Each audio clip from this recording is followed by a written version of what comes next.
Thank you very much. I'm very happy that I'm sitting here at the 5th Global Chess Festival, here in the dome of the National Gallery, and I have the pleasure, not only of the visitors coming over from all over the place, from different countries, but my rival, friend, and a retirement teammate, right? So when I called Vladimir, actually, I think it was somewhere in the middle of late night when we were discussing some things. He was dropping me some funny puzzles, mate in two, for example, and testing my tactical ability, whether I can find some beautiful things.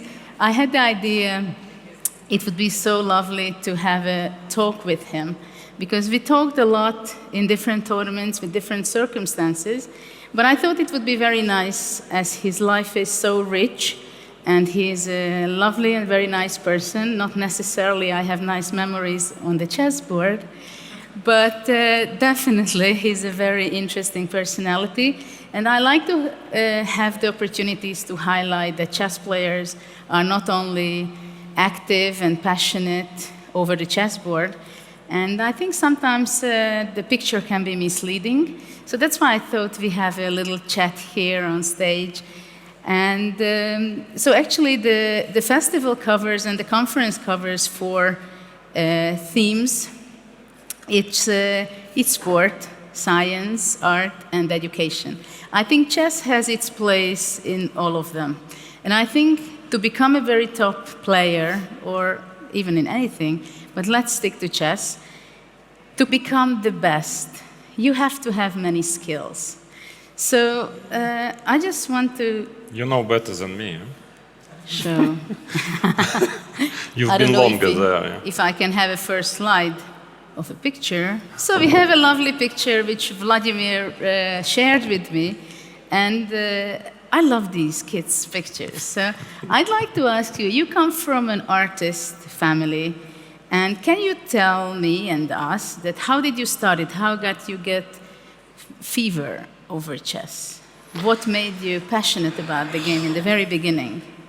Well, first of all, I would like to thank Judith for inviting me here. And again, yeah, for me, it's first of all, also I'm doing something like similar in different parts of the planet, in Geneva, in Russia also, trying to promote chess for kids, but also it was very big part of it was by, I mean, sincere, deep admiration and respect to Judith, to what he had achieved. And I mean, I'm not exaggerating. In my opinion, it's one of the biggest female, let's say, achievement in the maybe in the whole century. You know, it may be in top 10 because nobody was even getting close to what Judith managed to do in chess. I mean, and I'm not quite sure if soon, hopefully, but not quite sure if soon somebody will manage this. I mean, she's absolutely unique personality, and I mean, as a chess player, I mean,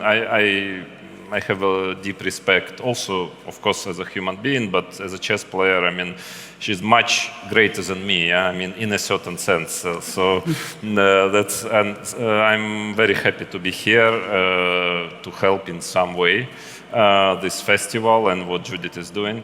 And well, coming back to the question, okay, I was born in a, so to say, artistic family. My father, he's an artist. I mean, he's a painter and sculptor. He was making more sculptures, monuments. In fact, there are still few monuments are made by him and my uncle, his brother, who is also an artist, still in my native provincial town of Tuapse. It's on the Black Sea. It's not a typical Russian town. I mean, I've seen maybe twice in my childhood snow, because in fact it's the same climate, more or less on the same line with Côte d'Azur, you know, with Nice. So it's also Black Sea, mountains, and, you know, very rarely getting below 0. So I'm not a typical Russian.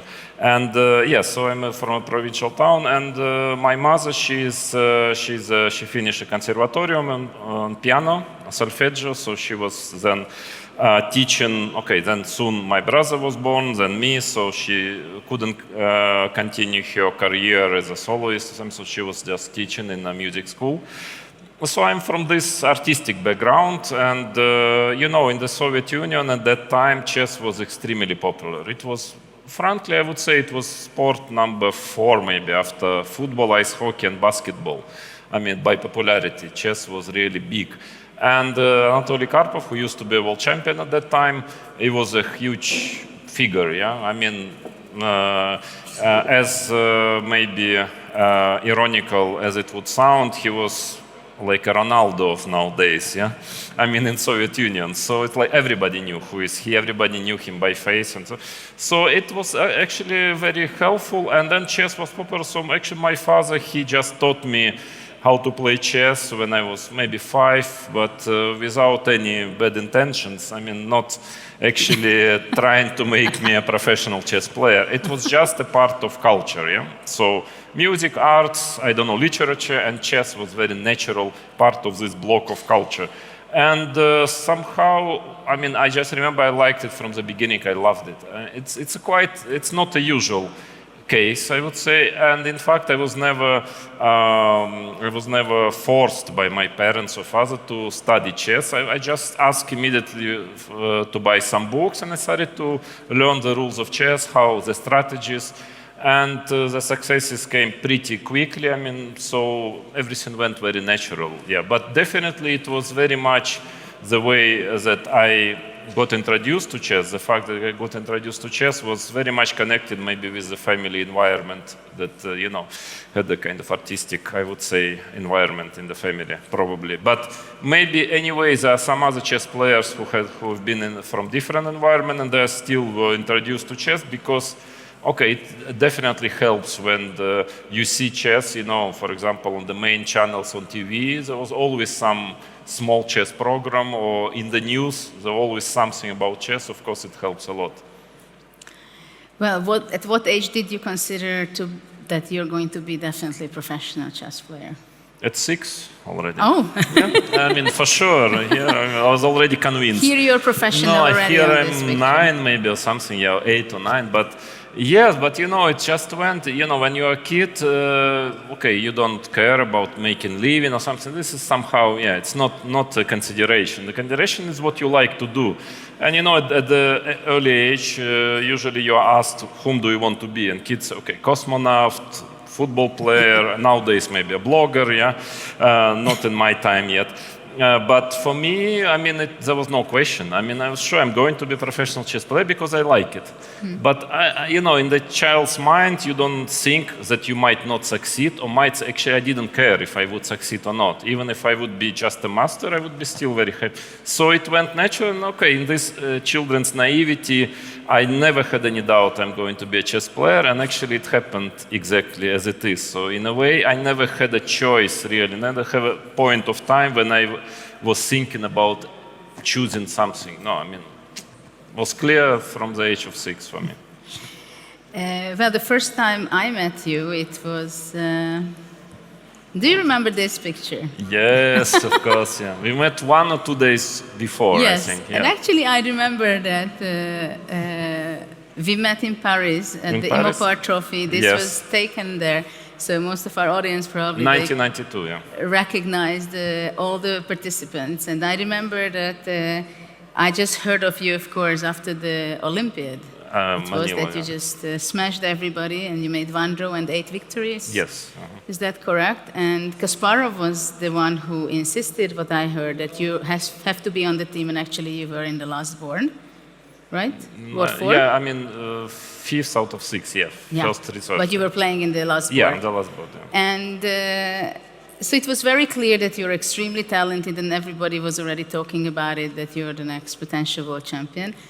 And I met Vladimir there. He was also only 16, as myself. Yeah, no? I think, yeah. And I remember his movement of smoking, right? Already with this.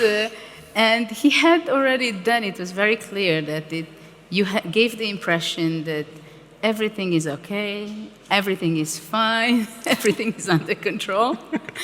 And I don't know if you remember that we played a training game. Of course, I even remember the games. I think it was 2-2 finally. We played 4 rapid games. I think the score was 2-2. Actually, I don't even remember I exactly. remember very well. First draw with black, second I won with white, third draw, and fourth you beat me with white. You see? I even remember the opening. Yes, because actually what happened is, it was in the hotel room, I was with my mom. Yes. And you visited, and you were a gentleman, you brought roses, do you I remember? think, yeah, I bought some Yeah, I mean, the flowers. Russian gentleman. And then we were playing this game, it was a rouser, you were already Rouser, yeah. very much in there. In the rouser period of your career, and then I played a novelty, this G4. Yeah, very strong novelty. And I remember that I surprised you, and actually I gave away kind of, I was testing it whether I it can works. tell you, even I dropped the whole line because of this. I mean, I had to find something else to play. Yeah, I remember very well. Yeah, But shortly afterwards, actually you were helping Kasparov at a very early age. What do you think what kind of effect it had on Kasparov and on your career actually for later on? Well, you know, Gary, I was, first of all, I was at his chess school as a kid, yeah, because there were in Soviet Union several, actually not only one, but several very strong chess schools. Kasparov, Smyslov school, Petrosyan school, so everybody had, but the best one, let's say the most talented, prominent kids were going to Kasparov-Botvinnik school. And I was pretty much surprised to receive an invitation when I was 12 to the school, because I was still a provincial boy, talented, but I think I've never yet was away out of the region, Krasnodar region where I was born. I mean, never played any even national championship. And yeah, so I was at his school, they liked me, Botvinnik was of high opinion of me, Gary also, and of course he helped me, I mean, the school helped me, and then he was pretty much behind me for the participation for the national team. And I was just 16, and for me it was such a surprise. I remember I couldn't believe, because, you know, we had at that time many grandmasters already, and I was just 16 years old. I was FIDE master, I was not even international master. Okay, I was already quite strong, obviously, but I was not aware of it. And then when I got the invitation, I thought it was a joke. I mean, when the main trainer of the Russian national team came to me and asked me if you want to play, you are joking or what? No, we are serious, yeah, because I discussed with Gary and he wants you to play, and so on. So of course, and then at some point I started to grow quite rapidly, and accidentally Gary, he just invited me. He had a match against Vishanand in '95. I think I was already a top 5 player at that time. I was 19 or 20, and he called me and he invited me just to play some training games at his place where he was training. I mean, only for a few training games. I mean, a couple of rapid games, classical, and for 1 week, and that's it. I was not taking part in his preparation. And then I came there, and actually, okay, I like chess very much, and especially working with Gary was very interesting. So finally we played a few games, but in fact I stayed for another week, and we were just analyzing like 10 hours a day. And I think he was happy to find a very strong player. I mean, I was already top 5, and he felt, you know, that the quality of analysis grew, and then he just there, and the match was about like 2 weeks after, and he just told me, okay, by the way, would you like to join me for the match? Okay, it was so accidental. I mean, so, okay, it seems that I'm free. Yes, of course, why not? Because, you know, for Gary, I think he felt that he needs a strong top player, because the challenge was very serious, and his team there was not a top player in his team. Good grandmasters, but no. And for me, it was a unique chance. I mean, I was not trying to get some secrets of Gary. Of course not. I mean, it's just that, you know, if you get a chance to work with such a great player, of course, it's in fact, it's not just for because I wanted to improve. It's actually just interesting, you know. I mean, I was simply excited about doing it, and then hopefully, I managed to help him in this match. But definitely, it helped me a lot, because in fact, half year after this, I became #1 actually in the world. I mean, I just won like 3 or 4 tournaments in a row after this. So somehow.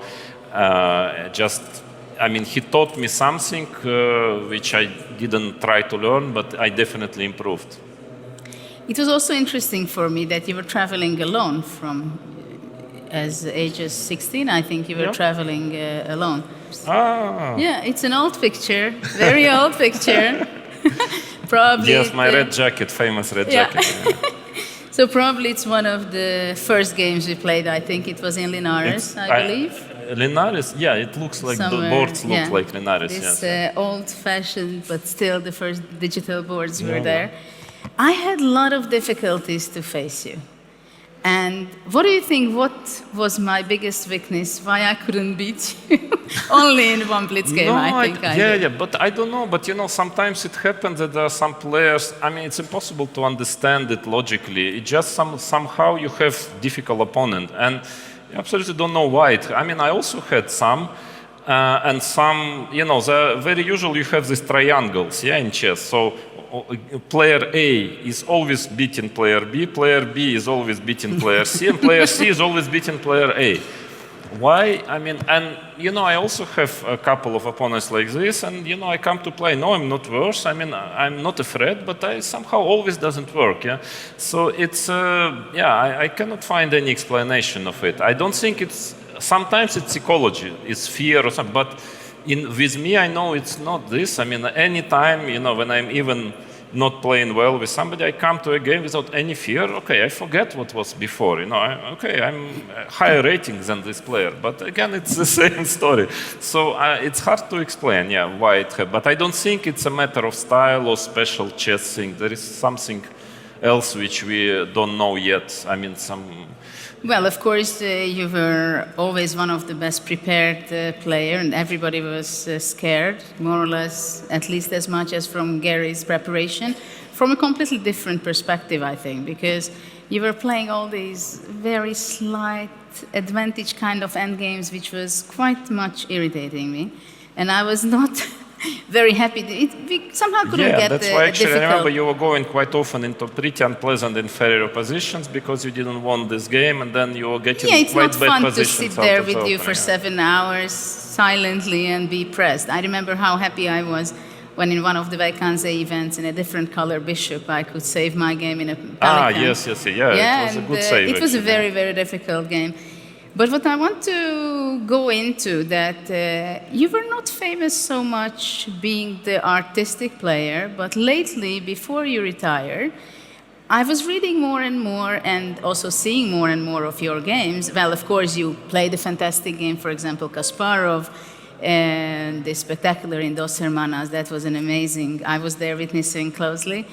But what do you think about your chess? When did you start to treasure and appreciate this, the artistic way of playing? Because nowadays I heard much more times that you're saying that, well, I couldn't resist to this move because it was so beautiful. I mean, I was saying it many times in many of my games that the beauty took my passion and I went into the, not necessarily the best way, but the most tempting way for beauty.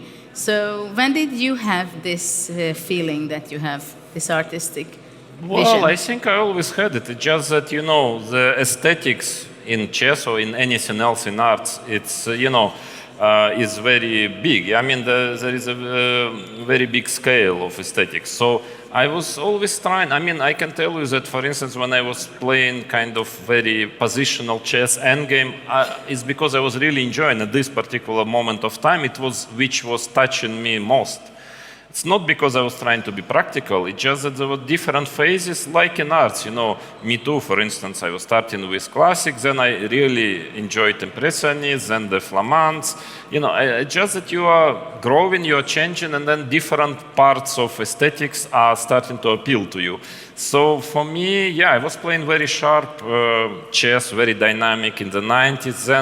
Then somehow I really enjoyed actually playing slightly better endgames, trying to win very, very precise technical endgames. It was a pleasure for me. I mean, it's not because I thought it would be the most pragmatic way. I just was really enjoying. Then for some reason I stopped enjoying it. At the last few years of my career, I started to enjoy, really kind of crazy chess with a lot of attacks. And I don't know why. I actually don't know. I mean, it's beyond me. And when you feel it starts to happen, okay, you just follow this, you just follow this inner feeling.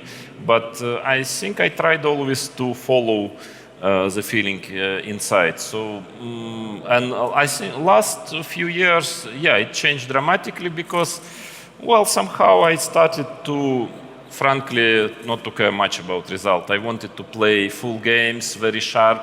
I wanted this adrenaline of the game, risk.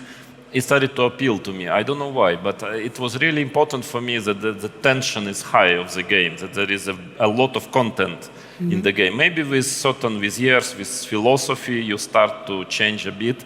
You start to understand that life is also, is limited, and you have to, it's better to be, everything you do, to do it on the full scale, full mount. Yeah? And somehow I felt like if I'm already there, sitting and playing chess, okay, I really want to do my best to make it a full, interesting game for everyone, for me and for the public. So it was like this, but yeah, it's quite strange. It's not a typical case because most of players, even on the top levels, are usually playing more or less of the same style all their life, with a slight twist. But me, it was like totally different player, There were maybe 3 or even 4 stages of my career where you cannot recognize these 2 players. It is as it is, but it was not it was not that I was doing it on purpose. It just was happening like this.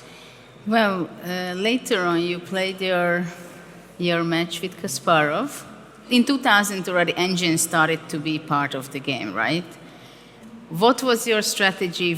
How did you figure out that you're going to beat the Berlin, which was considered one of the most boring opening, right? But still, you knew already the brain of Kasparov because you were working with him already a few years in a couple of occasions. You knew how his preparation is. You knew how his mindset is. And when did you feel that you got the right strategy against him? Well, as he knew what to do against me also, yes, so he knew me also very well, of course. But to me it was quite obvious because I started to look at the matches of the matches he played before, and actually it was obvious that for some strange reason all the players, including Karpov and later Vish, they were going into positions which he really likes and which he plays extremely well. Okay, he plays well all positions, but where is his main strength? And I don't know, he was always getting it. And for me, it was a surprise. Okay, at least try to do something that he doesn't get it so easily. But to me, it looks strange that it's like they were not having the conceptual preparation. It was more, for me, it was more a concept. It was clear that, let's say, in positional quiet, in endgames, I can fight with him and maybe even win. Okay, in a dynamic, sharp game, he's genius. Yeah, nobody can fight, neither me and nobody else. So it was I should try to move the match into this direction, and then the choice of opening. Berlin. I actually always thought that it shouldn't be as bad as it was considered, because why, after all? Yeah, and actually, partly I can tell you that partly this impression was due to a failure, due to a cognitive failure, because when you look at the position after exchange of queens, actually it looks very good for black, only when you understand you cannot castle. Because king on, visually it looks perfectly fine, you just bishop e7 castle. So there is this visual idea that it shouldn't be bad, because, it looks fine. But then when you start analyzing, always, is, how to connect these rooks, it's always a problem, But anyway, then probably you were working months on the preparation, no. Analyzing. Well, everybody thought and had the feeling that 2 weeks before them, only 2 weeks, actually. But it was clear that it's much richer, that it's not that bad. At that time, of course, I couldn't even think that it would be a main weapon nowadays. That actually it still stands there, and it's basically the most. Well, you brought it into fashion. Alpha Zero proves my choice. Also, it's after a long.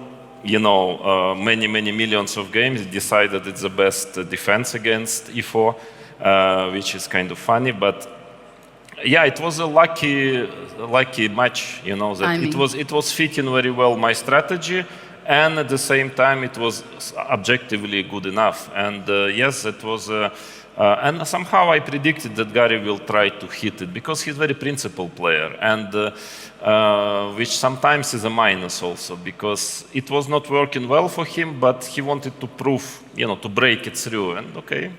Well, that's his didn't character, I guess. How did the engines changed your life, your preparation, your vision, your motivation in chess? I had very serious problems getting used to the fact to use them because I felt that they are paralyzing my creativity. And also it's not fun to pinpoint out how stupid you are, right? Yes, You yes. try to come up with an idea and in a fraction of a second you get the information that it's just something not good. How could you cope with that? Yeah, it's like any change, a conceptual change in our life. It's not so easy to get used to new technologies because this is maybe for a chess player, it's maybe comparable to internet. I mean, it changes your life. Yeah, you have many things are becoming different, but. Yeah, at the beginning, and Gary was Kasparov, he was very clever. I mean, he spotted it much earlier than others, that actually this is very important. And he started to work on computer engines much earlier than other top players. And that was one of the reasons, besides his fantastic play, that he was so much superior to other chess players at his time. But for me, slowly you got used to it. I mean, life is, you have to make a very good balance between adapting, I mean, keeping your own self, keeping your principles, your ideas about your life and what you do, but also adapting to circumstances. I mean, in a clever way, not being swallowed, but once you see that, yeah, well, you have nothing can be done about it. So I was trying to adapt. I mean, I was never really, my preparation was never really so much based on computers, but of course, yeah, what to do? I mean, you have to, I think at the end of the day, I managed to, although still, I would say that the World Championship match I lost against Vish, I think the part of computer preparation was definitely he outprepared me completely, especially in this part. Mm-hmm. So, I didn't do it perfect. Unfortunately, we are running out of time, but I have two more questions which I wanted to ask you. One is, what do you think, what is AlphaZero's influence on chess and how much the sport of chess will be changed due to artificial intelligence? For example, Magnus Carlsen is getting inspired by AlphaZero in different games.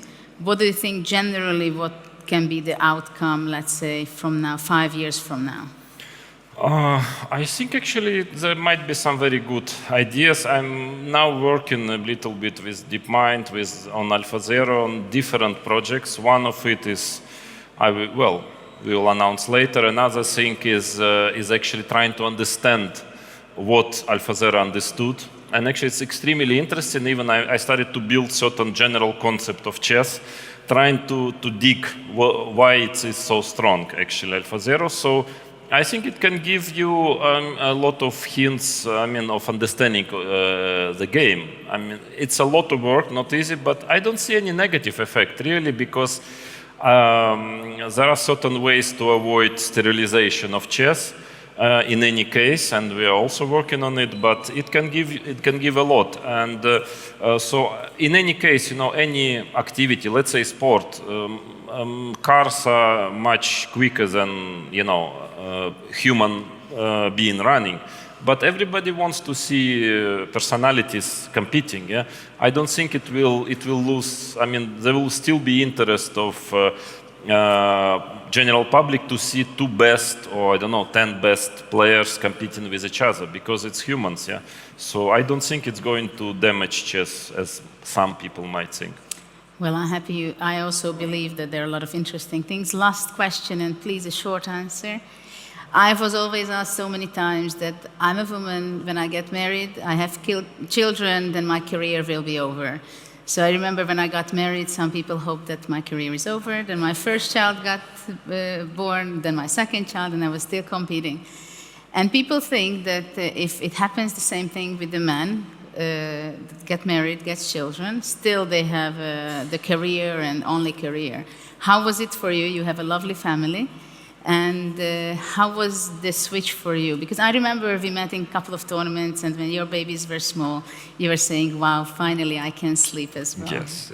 Well, I don't know. I guess for women it's a bit more difficult, because definitely it is more difficult. You have to combine career and children, family life. But for a man, I mean, in any case, it's very individual. I think you have to find the right person. If you find the right person, it only gives you a positive effect. So for me, both marriage, I mean, was very positive. And also, I remember that birth of my first child gave me a very big boost, you know, my kind of restart of my career.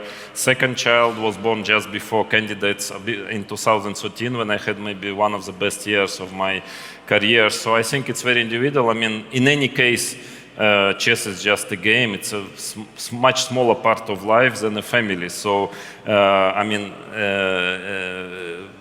it's clear that family is first, yeah, I mean, human relations first, so, but it can be also positive, at least for me, and I think it's a very strange generalization that, you know, okay, getting married, you know, as they say, this proverb, when you get married, it's like minus 50 elo points. No.